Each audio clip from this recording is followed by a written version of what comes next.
venceu e o livro abrirá. O céu, a terra e o mar, e tudo que neles há, o adorarão e confessarão que Jesus Cristo é o Senhor.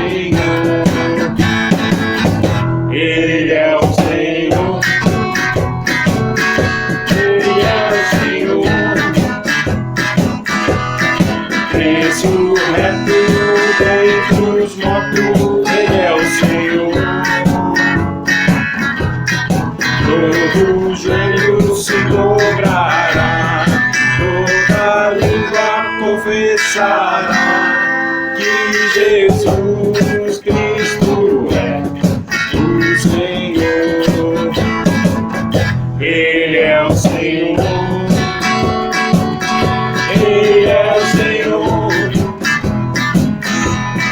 Ressurreto dentre os mortos, Ele é o Senhor. Todo joelho se dobrará, toda língua confessará que Jesus Cristo é o Senhor.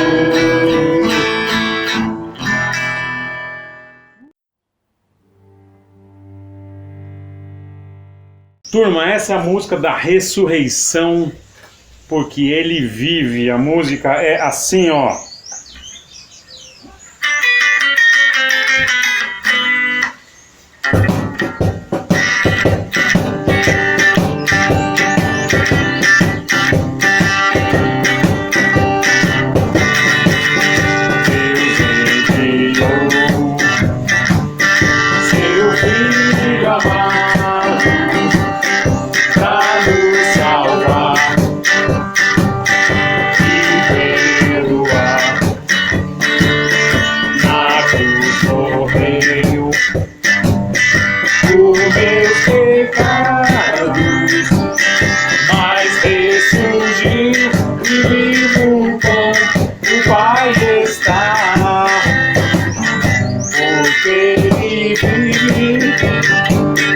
Posso ter o amanhã, porque Ele vive. Chegou, não há, pois eu venci. Eu sei que a minha vida está nas mãos do meu Jesus, que vive está. E quando enfim chegar a hora em que a morte enfrentarei, sei que então terei vitória, verei na glória o meu Jesus que vive está.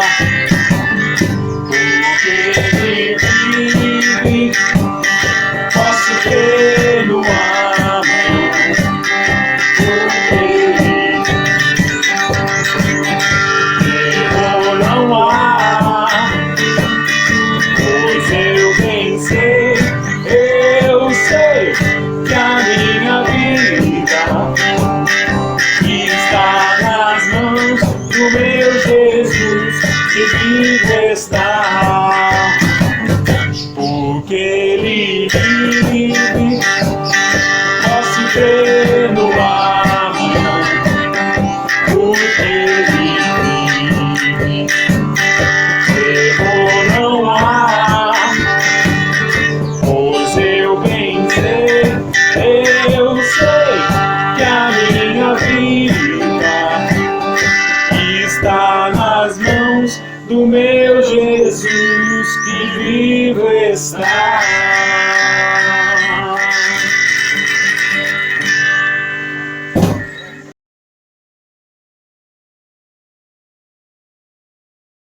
Nós vamos cantar aqui sobre a Trindade, Salvador maravilhoso, e tem muito que ver com o que a gente vai estudar daqui a pouquinho, falando do maravilhamento que Jesus provoca nos seus, mas a música que fala além de Jesus, fala do Espírito, fala do Pai.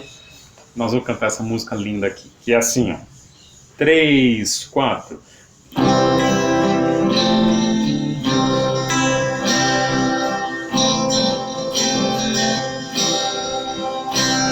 Salvador maravilhoso,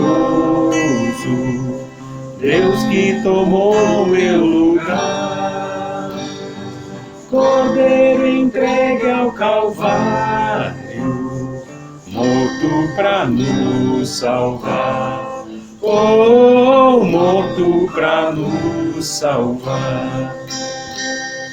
Consolador, conselheiro, Deus que me vem abraçar, na noite escura da alma, tu vens comigo andar, oh, tu vens comigo andar. Por isso nós te adoramos,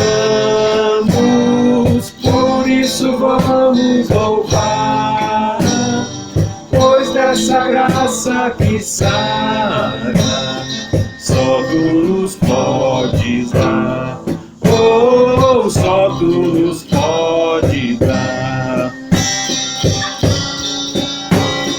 Pai poderoso infinito, Deus que não cansa de amar, em meio às nossas fraquezas, nós vamos te buscar, oh, nós vamos te buscar. Pai poderoso infinito, Deus que não cansa de amar, em meio às nossas fraquezas, nós vamos te buscar, oh, nós vamos te buscar. Por isso nós te adoramos, por isso vamos louvar, pois nessa graça que sara, só tu nos podes dar, oh, só tu nos podes dar. Por isso nós te adoramos, por isso vamos louvar, pois nessa graça que sara, só tu nos podes dar, oh, só tu nos podes dar, oh, só tu nos podes dar.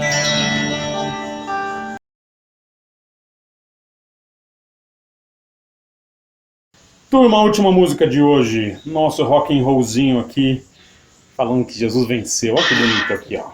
É assim, vai lá, Jeff. 3, 4.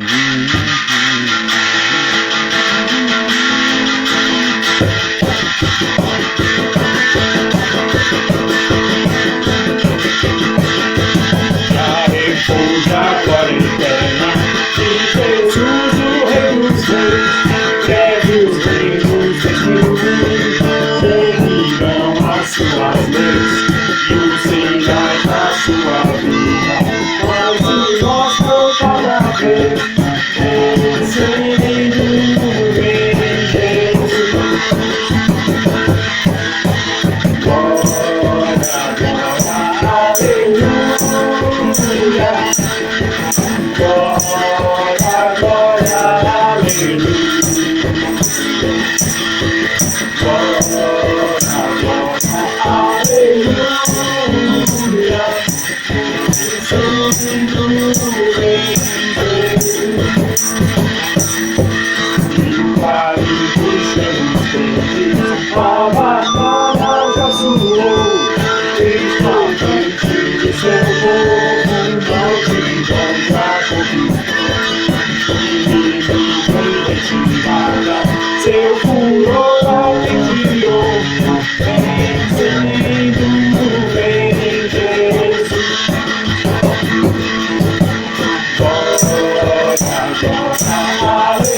Eis que em glória refulgente sobre as nuvens descerá, e as nações e os reis da terra com poder governará.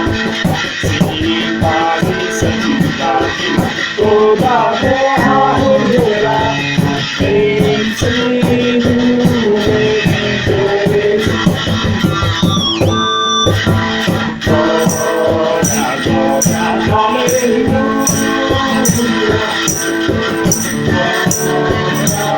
glória, aleluia.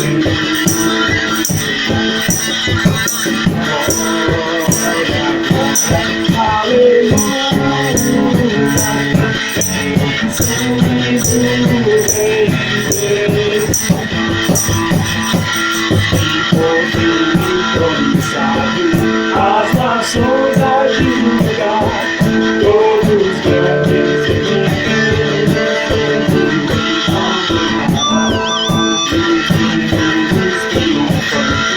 em fulgor de cantar, vencido em Jesus.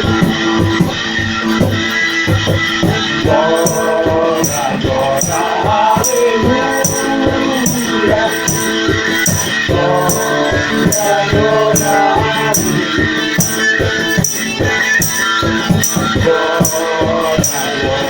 aleluia.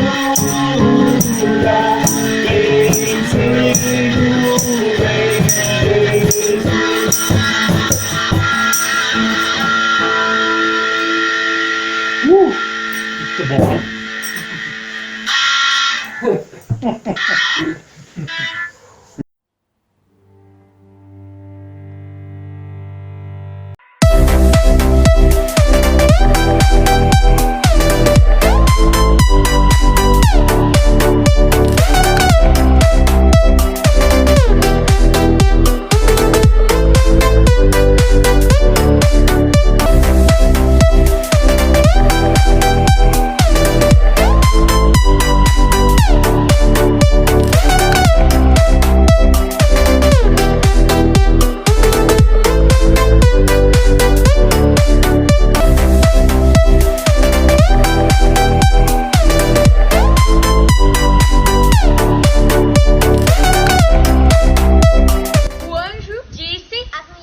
Não tenham medo. Sei que vocês estão procurando Jesus, que foi crucificado. Ele não está aqui.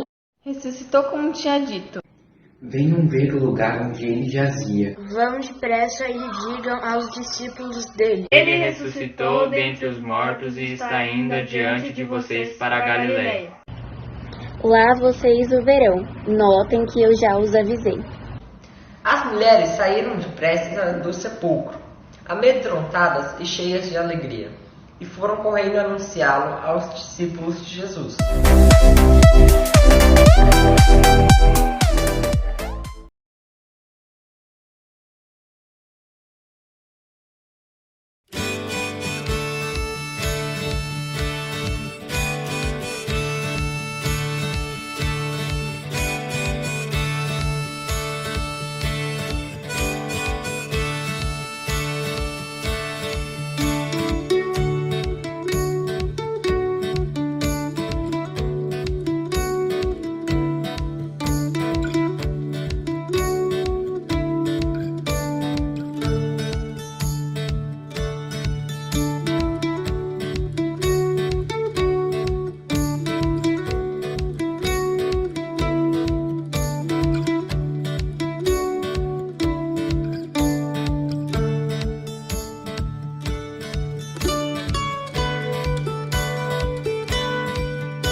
Turma, tudo bem?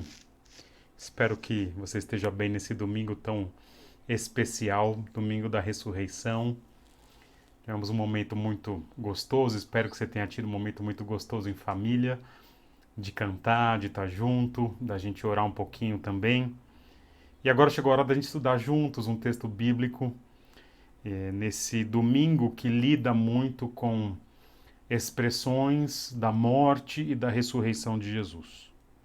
E o texto que nós vamos lidar hoje trata justamente de um episódio em que Jesus se confronta com a morte. E até acho engraçado que os discípulos, eles se mostram surpresos quando Jesus ressurge dos mortos, mas toda a história do ministério de Jesus é a história de alguém que havia lidado de forma muito bem sucedida com a morte. Então eu vou pedir que você abra comigo o texto de Lucas capítulo 7, versículos 11 a 17, que vai ser o texto de hoje, um texto muito conhecido, muito especial, que é o texto de Jesus que se confronta com o enterro do filho da viúva de Naim. Então pega aí sua Bíblia por gentileza, Lucas capítulo 7, versículos 11 a 17, diz assim o texto.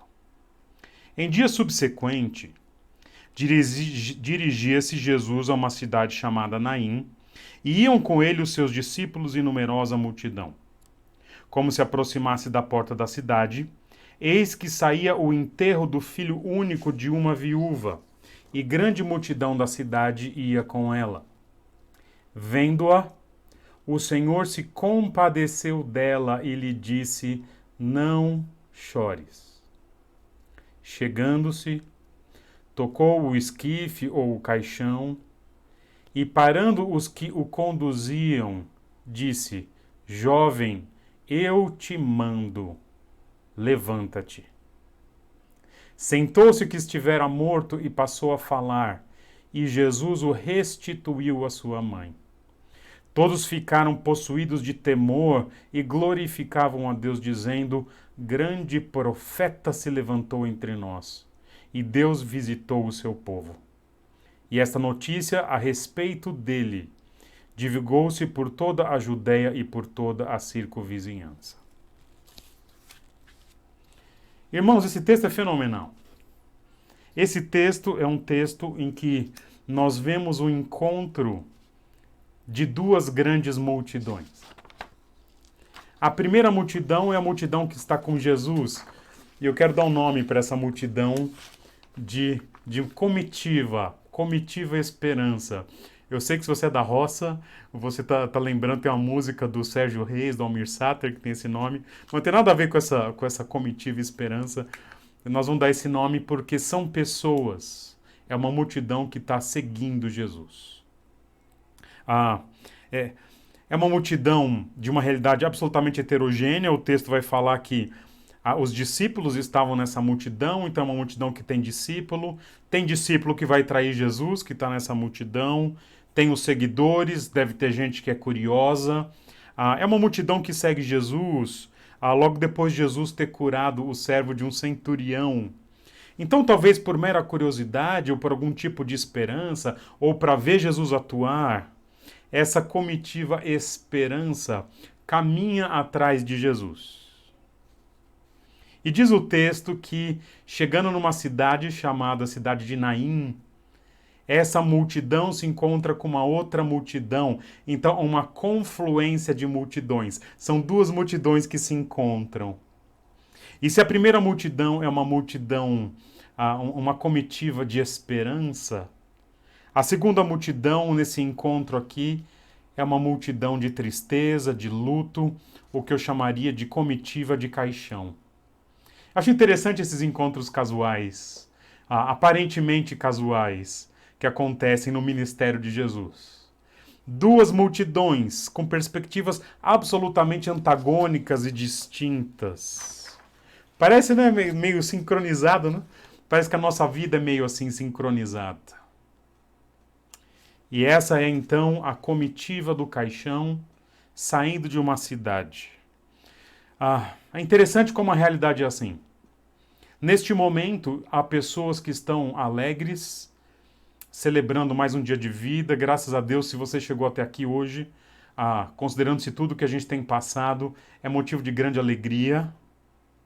Gente que às vezes vai festejar um casamento, espero que ninguém esteja fazendo isso hoje em aglomeração, mas a realidade é que a gente se reúne muitas vezes por motivos dos mais alegres e nobres e especiais.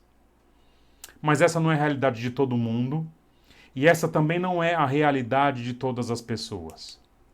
A realidade é que todos os dias as pessoas se reúnem ao redor de temas difíceis, de lutas pessoais, de tragédias familiares.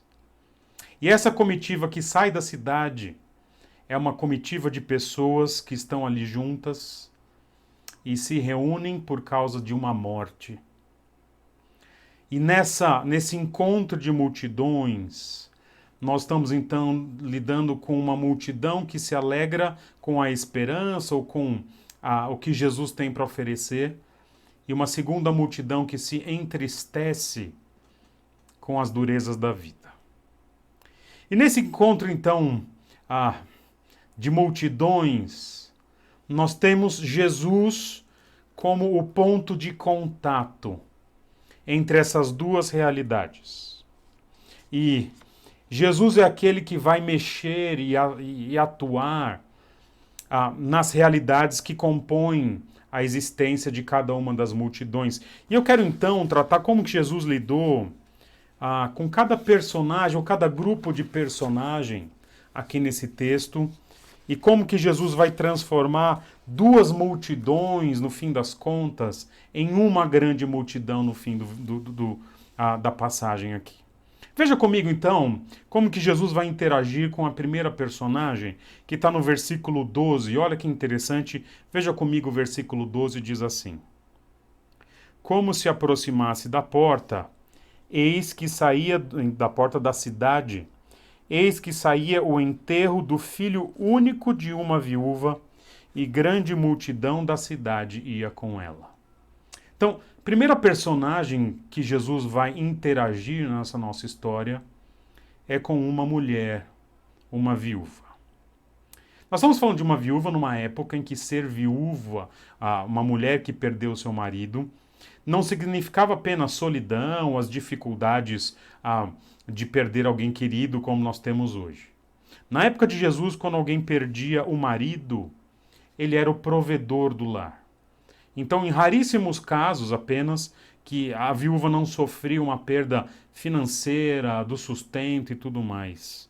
Então, nós estamos olhando uma mulher que já está numa situação social de desamparo. Só que olha a informação que o texto nos dá. Eis que saía o enterro do filho único de uma viúva. Não bastasse então as dores financeiras, as dificuldades possíveis que essa mulher tinha para sobreviver, mas a realidade é que nenhuma miséria, nenhuma pobreza, nenhuma luta financeira se compara, irmãos, à perda de um filho. E o texto diz que não era um filho qualquer, o texto menciona o único filho. Esse texto chega para a gente num momento que o nosso país tem hoje muitas e muitas e muitas mulheres, filhos, homens, pessoas que perderam seus entes queridos. E a pandemia começou, naquele comecinho de um ano atrás, com os filhos enterrando os pais.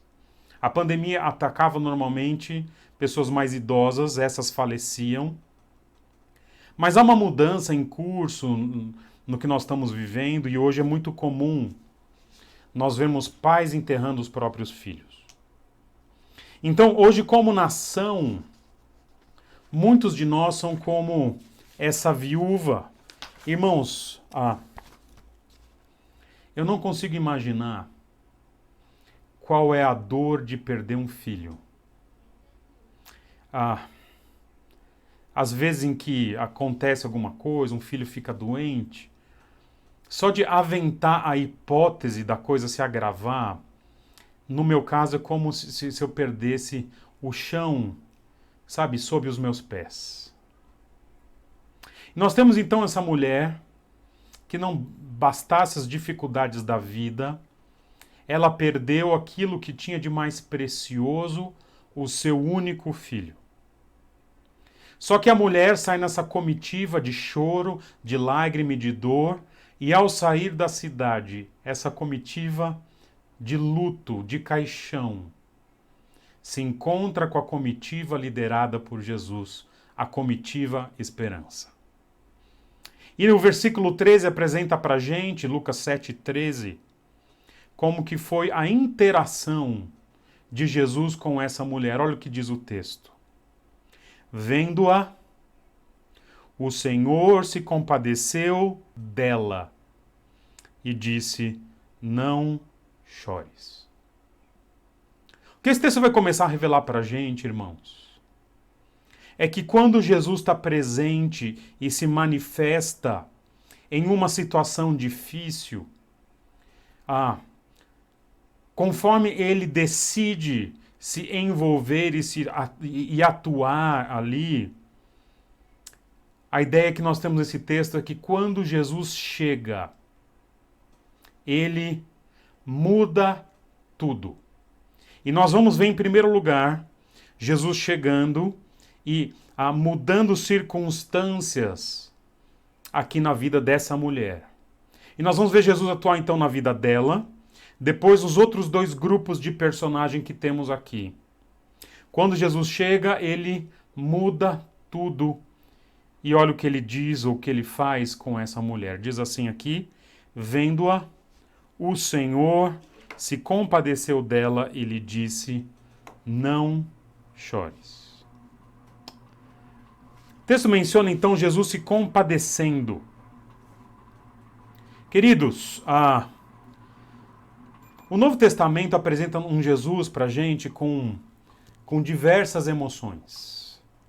No Novo Testamento, Jesus chora, Jesus fica irado, ele ensina calmamente, às vezes ele está sendo perseguido e responde com mansidão. Mas a única coisa que nós não vemos Jesus no Novo Testamento, em termos de emoções, a única coisa que nós não vemos é Jesus agindo com indiferença. Ele pode até ficar bravo com determinada situação, mas normalmente ele não fica indiferente. E quando chega essa mulher, Jesus não está indiferente à dor dela. Assim como Jesus não está indiferente, irmãos, às dores do nosso país nesse domingo tão difícil. Assim como Jesus não está indiferente à dor que você está passando aí na sua casa, ou de um familiar internado, ou de alguma luta relacional. E olha que frase linda que diz aqui, vendo-a, o Senhor se compadeceu dela. Assim, irmãos, quando Jesus chega, ele muda tudo, e o que ele oferece para essa mulher? Ele oferece consolo. Assim, quando Jesus chega, na primeira mudança que ele traz, ele oferece consolo a quem está abatido.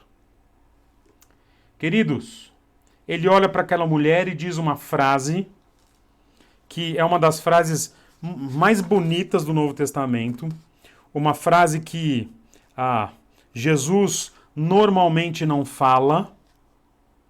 Ele chega e diz, não chores. Essa frase é falada por Jesus só mais uma vez no Novo Testamento inteiro, no episódio também de uma ressurreição da filha de Jairo.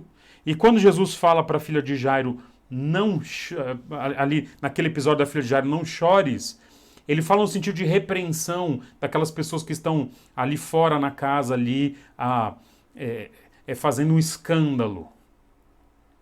Mas aqui nesse caso, Jesus usa a expressão não chores, uma única vez então no Novo Testamento, para consolar alguém.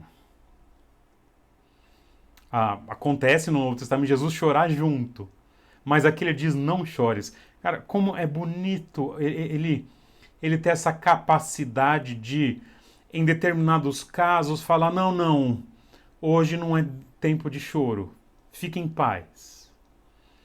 Mas o texto diz que o Senhor se compadeceu dela. E é tão bonito ver o nosso Deus, Jesus, o Deus encarnado, sentindo a dor que a gente sente. Interessante que hoje mesmo, de manhã, caminhando, eu encontrei um amigo que acabou de perder uma pessoa muito querida para ele, um familiar muito próximo. E ele disse o seguinte, olha que bonito. Eu imaginava ao longo da vida que quando esse dia chegasse, ele perdeu um dos pais. Ele falou, eu imaginei ao longo da minha vida que quando esse dia chegasse, porque eu amo tanto essa pessoa que se foi, eu sempre achei que eu ia morrer junto de tristeza. Mas sabe o que ele falou? Ele falou, mas porque a gente é crente, mesmo sendo um dia depois desse luto que eu estou experimentando, ele disse o seguinte, eu estou sentindo uma paz que eu nunca imaginei que fosse possível sentir. Porque seja como for, eu sei que esse meu parente está com Jesus. Gente, o consolo que há em Cristo é tão bonito. Eu mencionei para ele esse texto, falei que ia pregar esse texto hoje. Jesus oferece esse consolo para essa mulher, não precisa chorar. Não é com todo mundo que Jesus faz isso, eventualmente ele chora junto. Mas é interessante que quando Jesus e sua comitiva chegam diante dessa mulher, o que Jesus tem para oferecer é consolo. Só que a comitiva a qual essa mulher pertence, a comitiva do caixão, ela continua sua marcha. E Jesus então vai interagir com um segundo personagem. Então, para o primeiro personagem, Jesus vem, muda, age e muda tudo, consola essa mulher que está abatida. Mas olha o que ele faz aqui no versículo 14, veja comigo o que o texto diz. Chegando-se, tocou o esquife, o caixão, e parando os que o conduziam, disse, jovem, eu te mando, levanta-te. Então, as duas comitivas se encontram, Jesus foca no consolo daquela mulher, que era o mais importante, mas ele não para por ali. E na segunda interação com essa comitiva de caixão, a comitiva de Jesus de esperança e a do caixão, é interessante que me parece que aqui as duas multidões se encontram e parece que a multidão que está com Jesus vai junto com a multidão do caixão, porque o texto dá a ideia de que eles não pararam. Eles continuam a marcha fúnebre. E Jesus parece que vai interagindo enquanto eles caminham, e eles só param, diz o texto, quando Jesus encosta no caixão. E Jesus, ele toca esse caixão. Irmãos, fala-se muito, se especula muito o que está dizendo aqui. Quer dizer com Jesus encostar o caixão. Alguns falam que era para desafiar a perspectiva do Antigo Testamento, porque em Números 19 diz que não se podia tocar no morto, mas o texto não diz que Jesus tocou no morto, diz que ele tocou no caixão. Talvez o que tenha acontecido aqui, Jesus está demonstrando que aquela morte não era o estado definitivo, talvez seja uma possibilidade, mas eu não quero enfatizar isso aqui. Eu quero dar uma olhadinha em quem é essa segunda pessoa que Jesus interage aqui. O texto vai mencionar Jesus chamando ele de jovem. Jovem, eu te ordeno, levanta-te. E é interessante que essa palavra que Jesus usa indica que era um garoto, adolescente, entre seus 14 a 20 anos, mais ou menos. Irmão, você imagina a situação dessa viúva tendo seu filho adolescente sendo levado nesse caixão. Agora, a segunda pessoa com quem Jesus interage é com esse jovem que está morto. Então, quando Jesus chega, ele muda tudo. Se ele quer, ele vem e muda. Então, para a viúva, ele oferece consolo.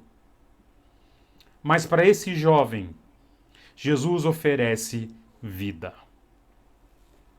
Irmãos, eu creio que Jesus faz milagres. Eu creio, claro, que milagres não são previsíveis, não são comuns. Podemos até especular que naquele dia outros jovens morreram em Israel, no mundo seguramente, e Jesus não os ressuscitou. Mas o que é bonito é que eventualmente Jesus, na sua soberania, na sua sabedoria, no seu plano para a história, ele intervém no modo natural das coisas. Jesus faz cego ver, às vezes. Faz gente que não anda andar. Faz gente que não é crente se converter. E esse milagre é difícil. Faz gente orgulhosa se arrepender. E o que esse texto revela é que se Jesus quer, ele faz morto ressuscitar. Nós temos vivido na nossa igreja, irmãos, um grande número, um número não desprezível de experiências em que pessoas às vezes estão lutando pela vida. E na nossa igreja a gente ora com fé, as famílias oram em casa, as crianças, os jovens, adolescentes, os idosos, oram em volta da mesa, oram em vários contextos, em vários ambientes. E o que nós temos observado é que muitas vezes Deus responde às nossas orações. Às vezes usando a medicina, às vezes nem com a medicina, sem a medicina mesmo, ele responde, ele cura, ele levanta. Mas nós nunca tivemos a experiência de ver Deus ressuscitar alguém. Aliás, na própria Escritura, isso é tão raro que as vezes em que isso aconteceu foram pouquíssimas. Isso é registrado, são situações muito específicas. Mas isso acontece nesse episódio. Olha comigo o versículo 15. Então Jesus fala com um jovem morto, enfaixado, enrolado, talvez em panos, num caixão. E olha que bonito o versículo 15. Sentou-se o que estivera morto e passou a falar. E Jesus o restituiu à sua mãe. Veja como a preocupação de Jesus é com a mãe. Então o jovem senta, o jovem fala, mostrando que realmente é uma recuperação plena. Não é só que estava desmaiadinho ou que acordou para ficar em coma, né? Mas Jesus o devolve para a mãe. Então, quando Jesus encontra a dor daquela mulher, o luto, a angústia, naquela comitiva do caixão, se Jesus quiser, irmãos, ele tem todo o poder de simplesmente acabar com esse luto, acabar com essa angústia, destruir essa dor e restituir a vida para quem estava morto. Nesse sentido, irmãos, quando uma pessoa querida de nós ou por nós, quando ela morre, nunca é um problema de falta de poder de Deus. Nunca é um problema assim. Porque se Jesus quisesse, ele poderia trazer de volta à vida cada um dos entes queridos que nós já perdemos. Quando Jesus não traz alguém de volta à vida, como é comum, é porque ele tem um outro tipo de plano. Mas a realidade é que muitas e muitas vezes Jesus concede vida, às vezes não com uma ressurreição, mas prolongando com uma cura ou com a permissão da pessoa viver um pouco mais ao nosso lado. É muito bonito ver como ele traz vida para nós. Quantas vezes nós fomos livres da morte? Sabe? Situações que a gente nem imagina que a gente teria passado e Deus nos livrou. Quando Jesus chega, então, ele muda tudo. Ele consola o abatido, ele traz vida a quem está morto. E há mais um último grupo de pessoas que Jesus vai mudar aqui. Eu quero olhar com vocês, então, versículos 16 e 17 diz assim: Todos ficaram possuídos de temor e glorificavam a Deus, dizendo: Grande profeta se levantou entre nós, E Deus visitou o seu povo. Esse é o testemunho que eles estão dando. E olha o que acontece no versículo 17. Esta notícia a respeito dele, a respeito de Jesus, divulgou-se por toda a Judéia e por toda a circunvizinhança.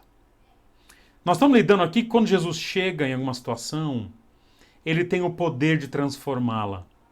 Ele consola o abatido, no caso da viúva.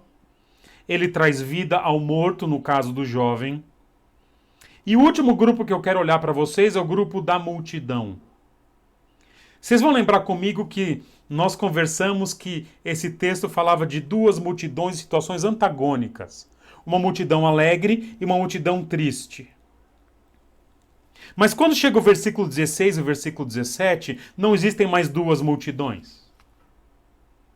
O que existe agora no versículos 16 e 17, nesses dois versículos, é uma única multidão. E uma única multidão absolutamente maravilhada com quem Jesus é.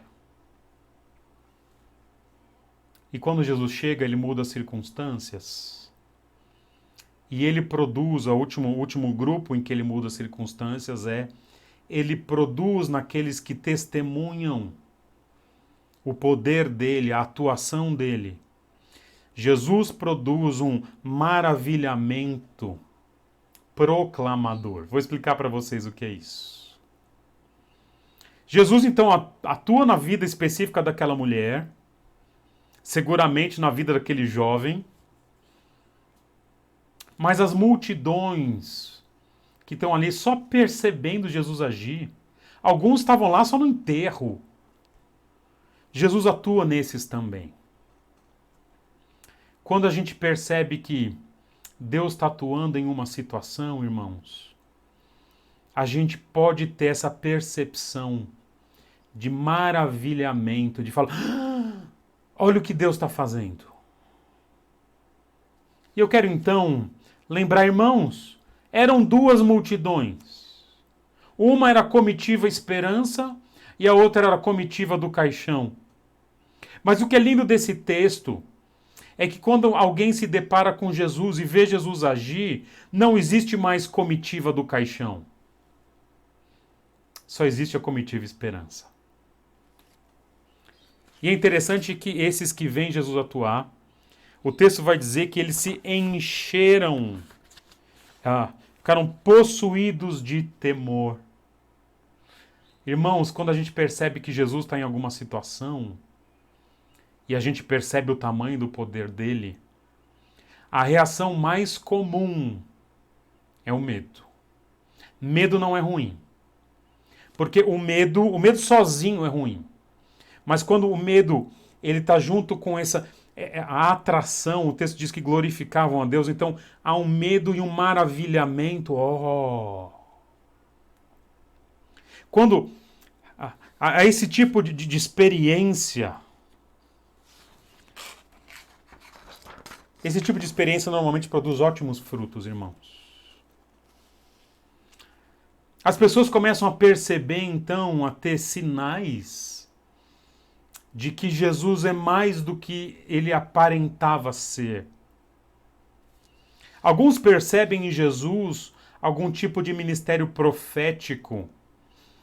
Claro que ele não é só um profeta, mas ele é também um profeta.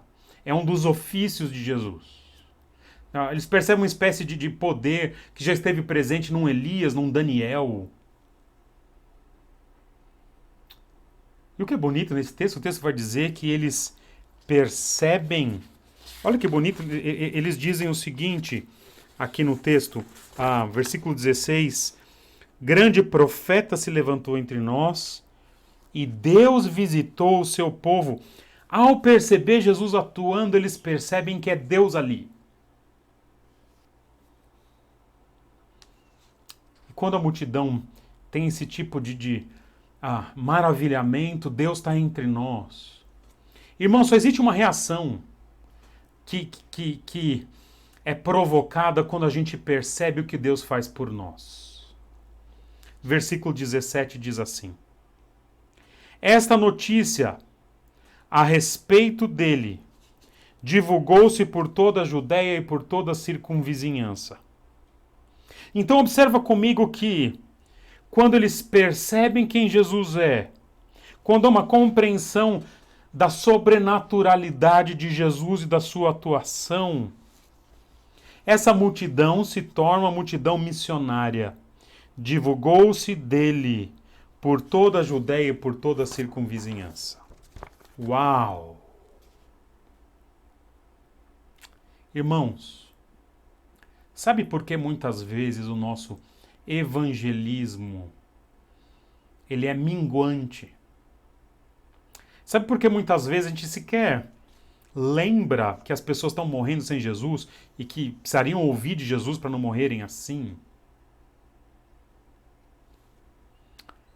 Irmãos, nós temos essa apatia, muitas vezes essa inércia, porque nós perdemos o maravilhamento de ver Jesus atuar.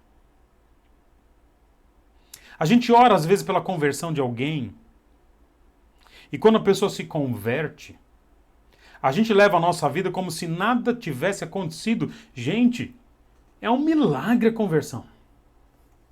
Isso deveria provocar em nós um uau! Mas quando a gente começa a se acostumar com a provisão de Deus, a gente acha às vezes que a provisão vem para o nosso trabalho. É claro que trabalhar é importante, mas a provisão sempre é um milagre. É Deus trazendo comida na nossa mesa.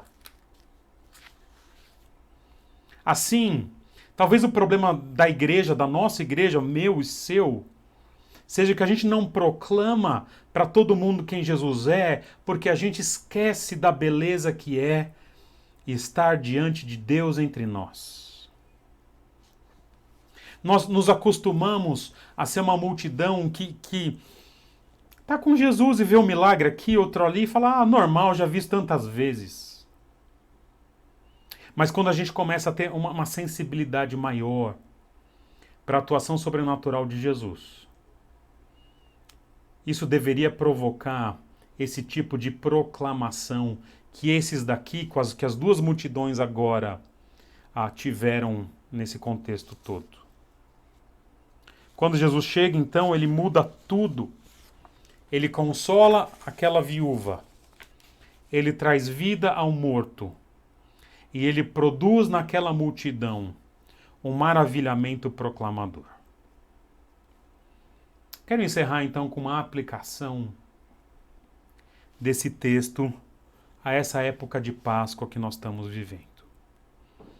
Queridos, como eu já mencionei para vocês aqui, essa época agora é uma época de grandes dores e grandes lutas. Essa é uma das Páscoas mais difíceis, talvez a mais difícil que a nossa geração já passou. Nesse sentido, eu creio que é uma ocasião propícia para a gente atuar com as pessoas da mesma forma que Jesus atuou nessa turma aqui. Em primeiro lugar, nosso papel é muitas vezes ser Jesus como se Jesus estivesse aqui consolando o abatido. Pessoas tiveram perdas muito grandes na sua família mais recentemente. E assim como Jesus, o nosso papel é chegar e falar, vamos chorar junto? Ou se a gente está percebendo Jesus atuar, não chores. Segundo, nosso papel é muitas vezes orar e pedir o milagre de Deus. Quem sabe Jesus não levanta um morto, ou pelo menos não deixa alguém que está numa UTI se agravar. E tira pessoas do hospital, como tirou pessoas que nós oramos recentemente. E nessa Páscoa, irmãos, é tempo de lembrar desse maravilhamento, de como é maravilhoso ver Jesus atuar. E esse deslumbramento deveria provocar em nós um sentimento de eu preciso falar para as pessoas do que eu tenho visto e vivido. E que essa Páscoa seja uma Páscoa em que Jesus chega na sua família e ele muda tudo. Que ele console os abatidos, que ele traga a vida onde é necessária a vida e que ele produza em nós um maravilhamento que redunda em proclamação. É isso que eu tinha para nós hoje. Nós vamos orar. Que Deus te abençoe e te dê uma Páscoa muito abençoada. Oremos então. Senhor, muito obrigado que o Senhor é bom. Obrigado pelo tempo juntos aqui. Nos dá hoje ainda um resto de domingo muito especial na Tua presença. E que às 5h30 estejamos todos juntos aqui como irmãos queridos. E que o Seu consolo, a Sua mão e o Seu cuidado se manifeste entre nós. Consola os abatidos, restaura a saúde de quem precisa, as situações difíceis e nos torna uma igreja de fato proclamadora. É isso que eu te peço e te agradeço em teu nome. Amém.